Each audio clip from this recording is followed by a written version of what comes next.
ကားတစ်စီးနဲ့တစ်စီးရောင်းဝယ်လုပ်ပြီးတဲ့အချိန်ကျရင်ကားရောင်းဝယ်စာချုပ်ကချုပ်တင်တယ်မချုပ်ခဲ့တဲ့အခါကျရင်ဘယ်လိုဆိုးကျိုးရှိနိုင်လဲဆိုတော့ကြုံတွေ့ခဲ့ဘူးတဲ့အတွေ့အကြုံလေးနဲ့ဝေမျှကြလို့ပါရောင်းဝယ်စာချုပ်ကတယောက်ချုပ်ကြတချို့ဆိုအတိဟိုအချင်းချင်းဆိုပြီးတော့ချုပ်ရောင်းလိုက်ကြတဲ့အချိန်မျိုးမှာမချုပ်တော့ဘူးမလို့တော့ဘူးလို့ထင်တဲ့သူလည်းရှိတယ်တချို့ကြောင့်လည်းရောင်းလိုက်ငါရောင်းလိုက်တာပဲဆိုပြီးတော့ချုပ်လိုက်လို့ရှိရင်လည်းစာချုပ်တစ်စောင်နဲ့ချုပ်ပြီးတော့ဝယ်တဲ့လူကိုပဲပေးလိုက်ပြီးရောင်းတဲ့လူကမယူထားတာမျိုးတွေလည်းရှိတယ်ဓာတ်ပုံရိုက်ယူထားတာတို့လည်းရှိတယ်ပေါ့အဲ့တော့ကျွန်တော်တို့ဆိုရင်ကျွန်တော်ကတော့အခုဆိုရောင်းဝယ်လုပ်တိုင်းကျွန်တော်ရောင်းလိုက်တိုင်းဖြစ်ဝယ်လိုက်တိုင်းဖြစ်ကျွန်တော်ကစာချုပ်ကိုတစ်စောင်တော့အမြဲယူတယ်တိန်လဲတိန်တာကျွန်တော်ရောင်းခဲ့တဲ့ဝယ်ခဲ့တဲ့ကားတိုင်းကိုကျွန်တော်စာချုပ်အကုန်လုံးကျွန်တော်တိန်တာတယ်။ဘာဖြစ်လို့တိန်လဲဆိုရင်ကျွန်တော်အရှိမအဲ့လိုမျိုးအတွေ့အကြုံရှိခဲ့တယ်ကျွန်တော်အကူပေါ့ကျွန်တော်အကူသူကားတစ်စီးရောင်းမှုတယ်ရောင်းလိုက်တဲ့အချိန်မှာဒီ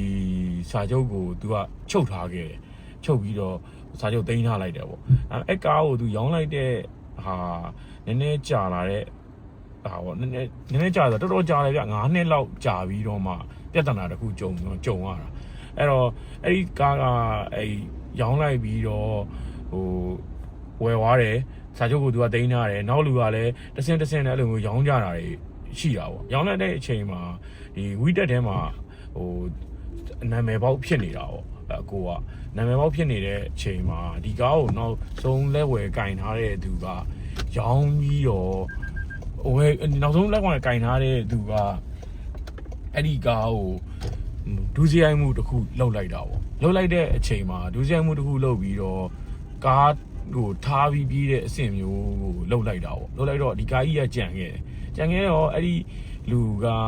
ထားခဲ့တဲ့ကားကိုသက်ဆိုင်ရာကဒီကားကိုတိန်းပြီးတော့ဒီနာမည်ဝိတက်တွေကနာမည်နဲ့လိပ်စာနဲ့လိုက်လာတော့လိုက်လာတော့အကိုရှိကိုဒီနောက်ဝိဆုံရောက်လာတော့အဲ့မှာအကိုလိပ်စာနဲ့နာမည်နဲ့ရောက်လာတော့အကိုကဒီမှာကျွန်တော်တို့ဒီဘယ်နှခုနှစ်ကတော့ဒီကားကိုရောင်းခဲ့ပါတယ်ပေါ့ဆိုတော့စာချုပ်ကိုပြလိုက်နိုင်လို့ရှင်းလို့လွယ်တာမဟုတ်ရင်ဒီကားရဲ့အလုံးစုံပြဿနာမှန်တယ်များအကိုပဲတောင်းဝင်ယူရမလို့ဖြစ်သွားတာပေါ့ဒီနာမည်ဝိတက်တွေကနာမည်ဖြစ်နေတာပေါ့အဲ့တော့အမှအကိုကလည်းရောင်းလိုက်တဲ့စာချုပ်ကိုပြနိုင်တဲ့လူကနေပြီးတဆင့်သူရောင်းခဲ့တဲ့လူတွေကိုပြန်ပြီးတော့ပြန်လိုက်ကြရင်လိုက်ကြလိုက်တာပေါ့လိုက်ကြတဲ့ခါကျတော့အမှဒီနောက်ဆုံးဘသူဆိုတော့ပြန်လိုက်နိုင်တော့အမှုတွေရင်ဆိုင်ရတဲ့ခါမှာကိုကတော်တော်လေးအဆင်ပြေသွားတဲ့ဟာမျိုးစာချုပ်တစ်ခုကြောင့်ပေါ့အဲ့လိုမျိုးဒါကျွန်တော်ကြုံတွေ့ခဲ့ဘူးတဲ့မြင်ခဲ့ဘူးတဲ့ဒီအတွေ့အကြုံလေးတစ်ခုပေါ့အဲ့ဒီဟာလေးမျိုးလေးရှိတာတော့မှအမှုခင်းနဲ့ကြုံရတယ်အဲ့တော့ကျွန်တော်တို့ဒီကားရောင်းဝယ်လုပ်တိုင်းကျွန်တော်ဆိုရင်အဲ့လိုမျိုးရောင်းပြီးသွားတဲ့အချိန်ကျရင်လည်းတခါတည်းပဲကျွန်တော်စာချုပ်ချုပ်ပြီးတော့အဲ့စာချုပ်ကိုဝယ်တဲ့လူကမလိုဘူးကျွန်တော်တော့မလိုပါဘူးလို့ပြောလဲကျွန်တော်တက်တစောင်းရအောင်ချုပ်ပြီးကျွန်တော်သိမ်းတယ်အဲ့လို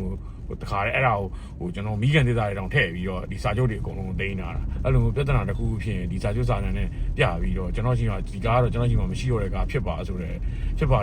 တက်တွေကိုကပြနိုင်ဒါရှင်းလို့လွယ်တယ်အဲ့ဒါမျိုးခုနကကျွန်တော်ပြောတဲ့ပြဿနာမျိုးကျွန်တော်ကြုံဘူးတာတခြားဘာပြဿနာမျိုးတွေရှိအောင်လဲကတော့ဒီမိတ်ဆွေတွေကျွန်တော်မိတ်ဆွေတွေအခုကြည့်ရမိတ်ဆွေတွေပဲဖြစ်သူတို့ကြုံခဲ့ဘူးရင်တော့တခြားအကြောင်းတွေလည်းရှိပဲဒါကျွန်တော်ကတော့ကျွန်တော်ကြုံတဲ့ဟာလေးတစ်ခုကတော့မှဒါအမှုခင်းနဲ့ကြုံရရင်ကိုယ်အတွက်ဖြည့်ရှင်းလို့ရအောင်ဆိုတော့အဲ့တော့အားလုံးဒီကားရောင်းတယ်ပဲဖြစ်ဆိုင်ကယ်လည်းတူပဲဖြစ်မယ်ထင်တယ်အဲ့တော့ကျွန်တော်ကတော့ကားနဲ့ပတ်သက်တာတည်သလောက်ဖြစ်တယ်ကားကြောင်းပြောတာဖြစ်တယ်ကားနဲ့ပတ်သက်တာမှာလို့ရောင်းဝယ်လုပ်ခါကြရင်ဒီစာချုပ်လေးတွေချုပ်ကြပါလို့ပြောချင်တာအဲ့လိုမျိုးမလိုလားတဲ့ပြဿနာလေးတွေကိုရှိရောက်လာမှာဆိုလို့ဝေမျှတာပါ